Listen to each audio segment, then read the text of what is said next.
नमस्कार दोस्तों, कैसे हैं आप लोग। हमें उम्मीद है आप लोग बहुत अच्छे होंगे। और आज मैं लेकर आई हूँ घटना चक्र का भारतीय इतिहास के क्लास 2। ठीक है, तो इसके पहले मैं क्लास 1 दे चुकी हूँ। हमें उम्मीद है कि आप लोग को अच्छा लगा होगा, आप लोग पढ़े होंगे हमारे फर्स्ट क्लास। और ये है मेरा घटना चक्र भारत के इतिहास का दूसरा पार्ट। ठीक है, तो चलिए शुरू करते हैं आपके बिना टाइम वेस्ट किए हुए, क्योंकि एग्ज़ाम बहुत करीब है और एग्ज़ाम बहुत करीब है, इसलिए आप लोगों को पढ़ना ज़रूरी है। ये जो भी मैं क्वेश्चन करवाती हूँ सब प्रीवियस ईयर का क्वेश्चन है, तो आप लोग ज़रूर पढ़ के जाइएगा, क्योंकि एग्ज़ाम में इसमें से 99% आने का चांस रहता है। ठीक है, तो चलिए शुरू करते हैं। अब 51 नंबर क्वेश्चन, कर्नाट वंश का संस्थापक कौन था?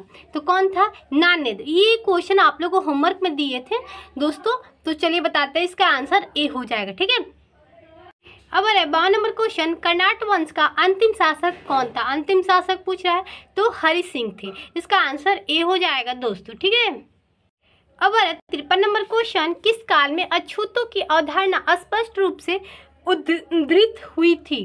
तो किस काल को? तो धर्मशास्त्र के समय अछूतों की अवधारणा स्पष्ट रूप से उद्धृत हुई थी। ठीक है, इसका आंसर डी हो जाएगा। अब 54 नंबर क्वेश्चन, कनिष्क के शासन काल में बौद्ध सभा किस नगर में आयोजित की गई थी? तो किस नगर में आयोजित की गई? तो जम्मू कश्मीर में। उस समय के राजा कौन था? तो कनिष्क था। ठीक है, उसी के शासन काल में बौद्ध सभा की गई थी कश्मीर में। ठीक है, इसका आंसर सी हो जाएगा। अब 55 नंबर क्वेश्चन, प्रथम बौद्ध संगीत के अध्यक्ष कौन थे? तो कौन थे? तो महाकश्यप थे। प्रथम बौद्ध संगीत के अध्यक्ष कौन थे? तो महाकश्यप थे। आंसर बी हो जाएगा। 56 नंबर क्वेश्चन है कि भगवान बुद्ध के महापरिनिर्वाण के बाद पहली बौद्ध संगीति हुई थी, कहाँ हुई थी? तो राजगीर में हुई थी। ठीक है, इसका आंसर ए हो जाएगा। ठीक है, अब 57 नंबर क्वेश्चन कि बुद्ध के जीवन के 4 महत्वपूर्ण घटना और उनके संबंध के 4 स्थानों का नीचे उल्लेख है। ये 2 स्तंभ है 1-2 में अंकित है, आपको इनका मतलब मिलाना है। ठीक है, तो ये बोल रहा है जन्म कहाँ हुआ था? तो इसका हुआ था लुम्बिनी में। ठीक है, ज्ञान प्राप्ति कहाँ हुआ था? तो बोध गया में हुआ था। ठीक है, उसके बाद प्रथम प्रवचन कहाँ दिए थे? तो ये हो जाएगा इनका सारनाथ में दिए थे। ठीक है, निर्धन कहाँ हुआ था? तो कुशीनगर में हुआ था। ठीक है, इसका आंसर सी हो जाएगा दोस्तों। अब 58 नंबर क्वेश्चन, बोध गया में किसे ज्ञान प्राप्ति हुई थी? किसे ज्ञान प्राप्ति हुई थी? तो गौतम बुद्ध को बोध गया में ज्ञान प्राप्ति हुई थी। ठीक है, इसका आंसर बी हो जाए। अब कह रहा है 59 नंबर क्वेश्चन, बोध गया में महाबोधि मंदिर बनाया गया जहाँ गौतम बुद्ध को ज्ञान प्राप्त हुआ था। ठीक है, वहाँ पे बोध गया में महाबोधि मंदिर बनाया गया था। ठीक है, इसका आंसर बी हो जाए। अब 60 नंबर क्वेश्चन, गौतम बुद्ध को एक देवता का स्थान किस राजा के युग में दिया गया था? गौतम बुद्ध को एक राजा के रूप में स्थान दिया गया था, तो किस युग के किस राजा के युग में दिया गया था? तो कनिष्क के समय गौतम बुद्ध को एक देवता के रूप में स्थान दिया गया था। इसका आंसर बी हो। अब 61 नंबर क्वेश्चन, ईसा पूर्व 6ठी सदी में विश्व के प्रथम गणनात्मक व्यवस्था कहाँ हुई थी? तो कहाँ हुई थी? तो वैशाली में हुई थी। ठीक है, इसका आंसर ए हो जाएगा। अब 62 नंबर क्वेश्चन, 16 महाजनपदों की सूची उपलब्ध है, तो किस में उपलब्ध है? तो हो जाएगा इसका आंसर दोस्तों अंगुत्तर निकाय में। ठीक है, इसका आंसर बी हो जाएगा। अब 63 नंबर क्वेश्चन कि नालंदा विश्वविद्यालय की स्थापना का युग है, तो कौन सा युग है? तो गुप्त युग है। नालंदा विश्वविद्यालय जब स्थापना हुआ था किस युग में हुआ था? तो गुप्त युग में हुआ था। गुप्त युग में हुआ था। ठीक है, इसका आंसर सी हो जाएगा। अब 64 नंबर क्वेश्चन, नालंदा विश्वविद्यालय किसके लिए प्रसिद्ध था? किसके लिए प्रसिद्ध था? तो बौद्ध धर्म दर्शन के लिए प्रसिद्ध है। इसका आंसर सी हो जाएगा दोस्तों। अब मध्यकालीन भारत में मनसबदारी व्यवस्था क्यों लागू की गई थी? क्योंकि सैनिकों की सुगमता से भर्ती हेतु के लिए मनसबदारी व्यवस्था लागू की गई थी। ठीक है, इसका आंसर बी। 66 नंबर क्वेश्चन आ रहा है। नीचे दो वक्तव्य दिए गए जिनमें कथन ए और दूसरा कारण आर है। दोनों को ध्यानपूर्वक से पढ़ें, कौन सही है कौन नहीं। तो इसमें दिया है कि 12वीं शताब्दी के अंत तक नालंदा महाविहार का पतन हो गया। दूसरा दिया है कि महाविहार को राजकीय प्रत्यय मिलना बंद हो गया। तो दोनों सही है दोस्तों, लेकिन इसका व्याख्या सही नहीं है। तो दोस्तों इसका आंसर बी हो जाएगा। ए और आर दोनों सही है, परंतु आर ए की सही व्याख्या नहीं करता है। 67 नंबर क्वेश्चन आ रहा है कि प्रथम मगध साम्राज्य का उत्कर्ष किस शताब्दी में हुआ था। तो किस शताब्दी में हुआ था? तो 6ठी शताब्दी में हुआ था। प्रथम मगध साम्राज्य का उत्कर्ष जो हुआ था वो 6ठी शताब्दी में हुआ था। इसका आंसर बी हो जाएगा। अब 68वें नंबर क्वेश्चन कि मगध की राजधानी कौन सी थी। तो पाटलिपुत्र, ग्रीव, ब्रज, राजगृह भी थी। इसका आंसर ई हो जाएगा दोस्तों। अब कह रहा है कि प्राचीन महाजनपद मगध की प्रथम राजधानी कौन सी थी। तो कौन सी थी, चलिए बताते हैं दोस्तों। इसका आंसर कह रहा है ई होगा, ठीक है। तो एक से अधिक होगा या इसमें से कोई नहीं होगा। चलिए देखते हैं, इसका आंसर ई होगा, ठीक है। उपयुक्त में से कोई नहीं, उपयुक्त में से एक से अधिक। तो हमें उम्मीद है कि उपयुक्त में से कोई नहीं होगा, उपयुक्त में से एक से अधिक ही होगा, ठीक है।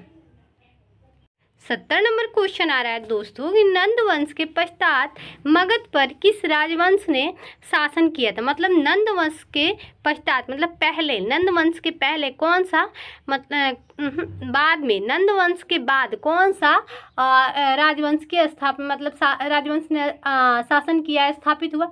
तो मौर्य वंश। इसका आंसर ए हो जाएगा। अब आ रहा है 71 नंबर क्वेश्चन जिसके ग्रंथ में चंद्रगुप्त मौर्य का विशिष्ट रूप से वर्णन है वह है विशाखा दत्त। इसका आंसर सी हो जाएगा दोस्तों, ठीक है। इसका आंसर सी हो जाएगा, विशाखा दत्त। अब 72 नंबर क्वेश्चन निम्नलिखित में से मगध का कौन सा राजा सिकंदर महान के समकालीन था। तो कौन था? तो धनानंद। घनानंद होगा कि धनानंद, ठीक है, धननंद होगा। इसका आंसर बी हो जाएगा दोस्तों। अब 73 नंबर क्वेश्चन कि पाटलिपुत्र में स्थित चंद्रगुप्त का महल मुख्यतः बना था किस चीज से। तो लकड़ी का बना हुआ था, ठीक है। इसका आंसर सी हो जाएगा। अब है कि अष्टप्रधान का गठन किसने किया था। तो किसने किया था? तो शिवाजी ने अष्टप्रधान का गठन किए थे। इसका आंसर डी हो जाएगा। अब है 75 नंबर क्वेश्चन निम्नलिखित में से किस मौर्य राजा ने ढक्कन की विजय प्राप्त की थी। ढक्कन की विजय प्राप्त किस राजा ने? तो चंद्रगुप्त ने प्राप्त किए थे, ठीक है। इसका आंसर बी। अब 76 नंबर क्वेश्चन अभिलेख जिससे यह प्रमाणित होता है कि चंद्रगुप्त का प्रभाव पश्चिम भारत में था। तो कौन सा था कि मतलब चंद्रगुप्त का प्रभाव पश्चिम भारत में था। कौन सा ये शिलालेख था? तो चलिए बताते हैं। इसका आंसर सी हो जाएगा। रुद्रदामन का जूनागढ़ शिलालेख जो था वो पश्चिम भारत में था, ठीक है। इसका आंसर सी हो जाएगा। दोस्तों मैं जो भी ये क्वेश्चन करवा रही हूँ ये आपका बीपीएससी प्रीवियस ईयर का क्वेश्चन है और बहुत इंपॉर्टेंट है। आप लोग इसे पढ़कर जरूर जाइएगा दोस्तों। आप वीडियो को अंत तक देखिएगा, ठीक है, तभी आपको फायदा नजर आएगा। और आप लोग एग्जाम में बैठिएगा, इसको पढ़कर जाइएगा। एग्जाम में बैठिएगा तब पता चलेगा कि भाई ये मतलब चैनल बहुत अच्छा है, इससे हमें फ़ायदा हुआ। अभी तो हम क्या कर सकते हैं, अभी कुछ नहीं कर सकते हैं। अब 77 नंबर क्वेश्चन निम्न में से कौन सा क्षेत्र अशोक के साम्राज्य में सम्मिलित नहीं था। तो कौन था? श्रीलंका जो था वो अशोक के साम्राज्य में सम्मिलित नहीं था। बाकी अफगानिस्तान, बिहार, कलिंग ये तीनों था, बाकी श्रीलंका नहीं था। इसलिए इसका आंसर सी हो जाएगा। अब 78 नंबर क्वेश्चन अशोक के शासनकाल में बौद्ध सभा किस नगर में आयोजित की गई थी। अशोक के जब शासनकाल चल रहा था तो बौद्ध सभा बौद्ध में एक सभा आयोजित की गई थी। वो किस नगर में की गई थी? तो पाटलिपुत्र में की गई थी, ठीक है। इसका आंसर बी हो जाएगा। अब 79 नंबर क्वेश्चन अशोक के शिलालेख में प्रयुक्त भाषा। अशोक के शिलालेख जो है उसमें किस भाषा में है? तो प्राकृत भाषा में है। इसका आंसर बी हो जाएगा दोस्तों। अब 80 नंबर क्वेश्चन निम्नलिखित में से प्राचीन भारत की कौन सी लिपि दाहिने से बाईं ओर लिखी जाती है? तो इसका आंसर सी हो जाएगा, खरोष्टी। खरोष्टी जो लिपि है वो दाहिने से बाईं की ओर लिखी जाती है। अब आ रहा है 81 नंबर क्वेश्चन, अशोक के धम्म का मूल संदेश क्या है? तो क्या है? तो इसमें हो जाएगा, इसका आंसर ई हो जाएगा। बी होगा इसका शांति एवं अहिंसा और बड़ों का सम्मान। ठीक है, इसका आंसर ई हो जाएगा दोस्तों। ठीक है, 82 नंबर क्वेश्चन आ रहा है, केवल वह स्तंभ है जिसमें अशोक ने स्वयं को मगध का सम्राट बताया। तो भाभु स्तंभ है जिसमें अशोक ने स्वयं को मगध का सम्राट बताया। ठीक है, इसका आंसर डी हो जाएगा। इसके बाद आ रहा है 83 नंबर क्वेश्चन, 83 नंबर क्वेश्चन, अपने शिलालेख में अशोक सामान्यतः किस नाम से जाने जाते हैं? तो किस नाम से जाना जाता है? तो प्रियदर्शनी के नाम से जाने जाते हैं। इसका आंसर बी हो जाएगा। अब आ रहा है 84 नंबर क्वेश्चन, कौटिल्य के अर्थशास्त्र में किस पहलू पर प्रकाश डाला गया है? तो राजनीति नीतियाँ पर प्रकाश डाला गया है। ठीक है, कौटिल्य के अर्थशास्त्र में पहलू जो प्रकाश डाला गया वो राजनीति नीतियाँ पर डाला गया है। ठीक है, इसका आंसर। अब कह रहे 85 नंबर क्वेश्चन, कौटिल्य की पुस्तक अर्थशास्त्र किस विषय पर आधारित है? तो किस मतलब किस विषय पर आधारित है? तो शासन काल के सिद्धांत और अभ्यास पर है और आर्थिक संबंध पे भी है। ठीक है, तो इसका आंसर ई हो जाएगा। ठीक है, 86 नंबर क्वेश्चन आ रहा है कि मेगस्थनीज ने भारतीय समाज को कितने श्रेणियों में विभाजित किया है? तो मेगस्थनीज ने भारतीय समाज को 7 श्रेणियों में विभाजित किया है। इसका आंसर डी हो जाएगा। अब आ रहा है 87 नंबर क्वेश्चन, मौर्य समाज के 7 वर्गों में विभाजन का विशेष रूप उल्लेख किया गया है। तो किसमें किया गया है? तो मेगस्थनीज के पुस्तक इंडिका में किया गया है। ठीक है, इसका आंसर डी हो जाएगा। अब आ रहा है 88 number question, Periplus of the Erythraean Sea किसने लिखी है? तो इसमें किसने लिखी है? इसका आंसर ई हो जाएगा। चलिए बताते हैं। आ रहा है Periplus of the Erythraean Sea, a Greek Roman Periplus, यह रोमन मिस्र के बंदरगाहों से नेविगेशन और व्यापार के अवसरों पर वर्णन करता है। इसे लगभग 60 ईस्वी के अल्केजेडिया के एक अनाम नाविक ने लिखा है। इसे भारत से आयात और निर्यात की जाने वाली वस्तुओं का उल्लेख किया है। अब 89 नंबर क्वेश्चन, वह स्रोत जिसमें पाटलिपुत्र के प्रशासन का वर्णन उपलब्ध है। तो किसमें है? तो इंडिका में है। इसका आंसर सी हो जाएगा दोस्तों। ठीक है, अब 90 नंबर क्वेश्चन कि पाटलिपुत्र को किस शासक ने सर्वप्रथम अपनी राजधानी बनाई? तो किसने बनाई थी सर्वप्रथम पाटलिपुत्र को अपनी राजधानी? तो चंद्रगुप्त मौर्य ने बनाए थे। इसका आंसर ए हो जाएगा। अब 91 नंबर क्वेश्चन कि इनमें से किसने सर्वप्रथम व्यापक पैमाने पर स्वर्ण मुद्रा का प्रचलन किया? तो किसने किया था सबसे पहले? स्वर्ण मुद्रा का सबसे पहले प्रचलन बीमा कदफिसेस ने किया था। इसका आंसर सी हो जाएगा। अब 92 नंबर क्वेश्चन, कला के गंधार शैली निम्न समय पर फली फूली। तो कब फली फूली है? तो कुषाणों के समय फली फूली हुई थी। इसका आंसर ए हो जाएगा। अब 93 नंबर क्वेश्चन, इनमें से किस शासक ने चतुर्थ बौद्ध संगीति कश्मीर में आयोजित की है? तो कनिष्क ने किया है। इसका आंसर सी हो जाएगा दोस्तों। अब शुंग वंश के बाद किस वंश ने भारत पे राज किया? शुंग वंश के बाद जो कौन सा वंश भारत पे राज किया था? तो कण्वा जो है, कंड वंश जो है वो शासन किया था शुंग वंश के बाद। ठीक है, शुंग वंश के बाद कौन शासन आया? तो कौन वंश आया? तो कण्वा यानी कंड वंश आया। इसका आंसर सी हो जाएगा। अब 95 नंबर क्वेश्चन, राजा खारवेल के नाम जुड़ा है। तो किस में जुड़ा है? चलिए बताते हैं। इसका नाम जुड़ा हुआ है हाथी गुफा लेख के साथ जुड़ा हुआ है। ठीक है, इसका आंसर सी हो जाए। 96 नंबर क्वेश्चन आ रहा है कि नगरों का क्रमिक पतन किस काल के एक महत्वपूर्ण विशेषता है? तो गुप्त काल का एक महत्वपूर्ण विशेषता है। ठीक है, इसका आंसर ए हो जाएगा।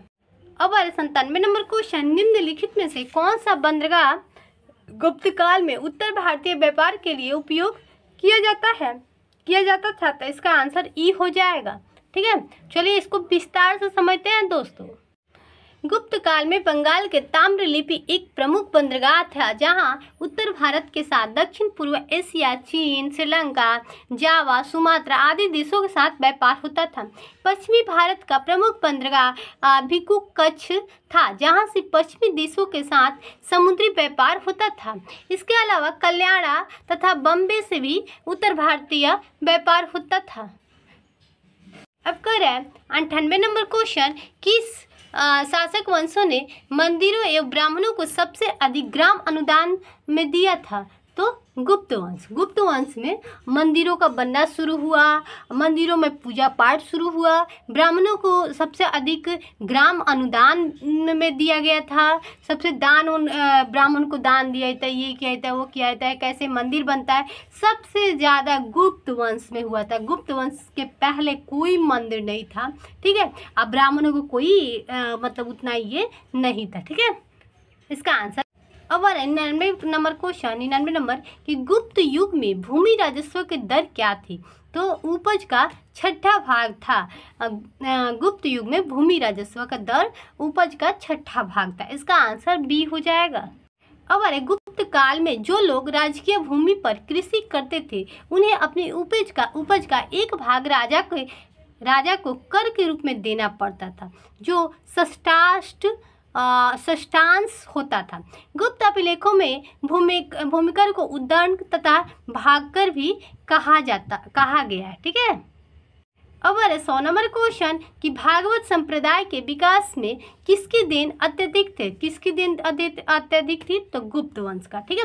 क्योंकि भागवत संप्रदाय हो, मंदिर हो, जितना काम हुआ है ना पूजा वाला, सबसे अधिक गुप्त काल में हुआ है, ठीक है। तो इसका आंसर डी हो जाएगा दोस्तों।